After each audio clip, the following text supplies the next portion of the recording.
What if the people who never want to leave home are actually the most psychologically self-aware people alive? Not lazy, not antisocial, not broken, just built differently. And today, we are going all the way into the psychology of why some people genuinely love being at home and why science says there is something powerful happening inside those four walls.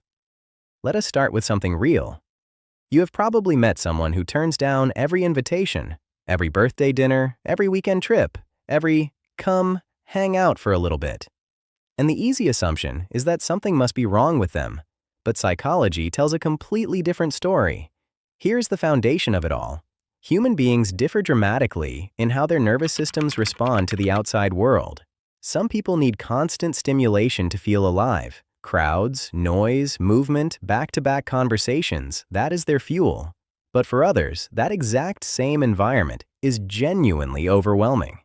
Not dramatic, not exaggerated, genuinely overwhelming on a neurological level.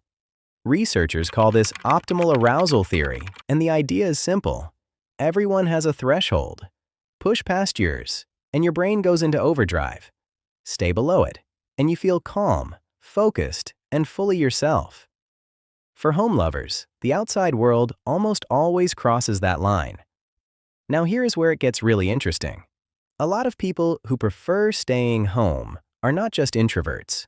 They are what psychologists call highly sensitive people.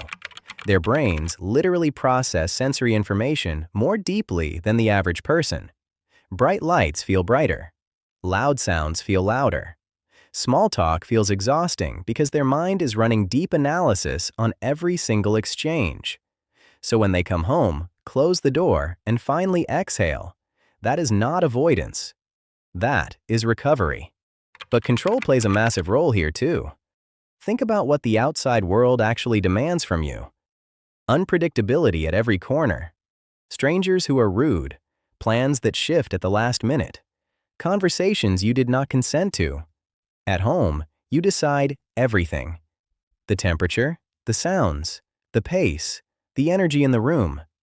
For anyone living with anxiety or sensory sensitivity, that level of control is not a preference. It is a genuine need. And having it available changes everything about how safe they feel in their own life.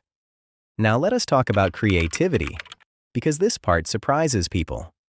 Studies consistently show that individuals who seek out solitude score higher on creativity and deep thinking. Why? Because creative breakthroughs require mental space. They require your brain to wander, to make unusual connections, to sit with a problem long enough to actually solve it. That process does not happen at a loud party or during a packed weekend itinerary. It happens in quiet rooms, during slow mornings, in the kind of stillness that most people never give themselves permission to experience. There is also something called low stimulation preference. People with this trait genuinely do not need external entertainment to feel good. Their inner world is rich, complex, and honestly fascinating enough. They find deep satisfaction in their own thoughts, in rituals that might seem small from the outside, but feel deeply meaningful from the inside. Now, there is something important we have to address honestly. Not everyone who stays home is thriving. For some people, home becomes a hiding place rather than a sanctuary. Depression, social anxiety, or unresolved trauma can quietly reshape a person's world until the idea of stepping outside feels genuinely impossible. And when that is the case, staying in is not a personality trait. It is a signal that something needs attention and support. The difference matters. Are you home because it fills you up? Or are you home because leaving feels like too much weight to carry? One is a lifestyle. The other deserves care. For those who genuinely love home life, though, the research is surprisingly affirming. They tend to be deeply self-aware, more in tune with their emotions, and often more thoughtful in their relationships, precisely because they invest in quality over quantity.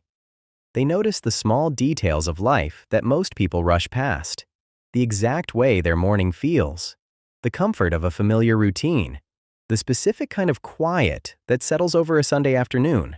Those things are not nothing. Those things are life, paid attention to. Society pushes a very loud message that a good life means always being somewhere, always doing something, always performing presence for other people. But that is one version of living, not the only one, and certainly not the superior one.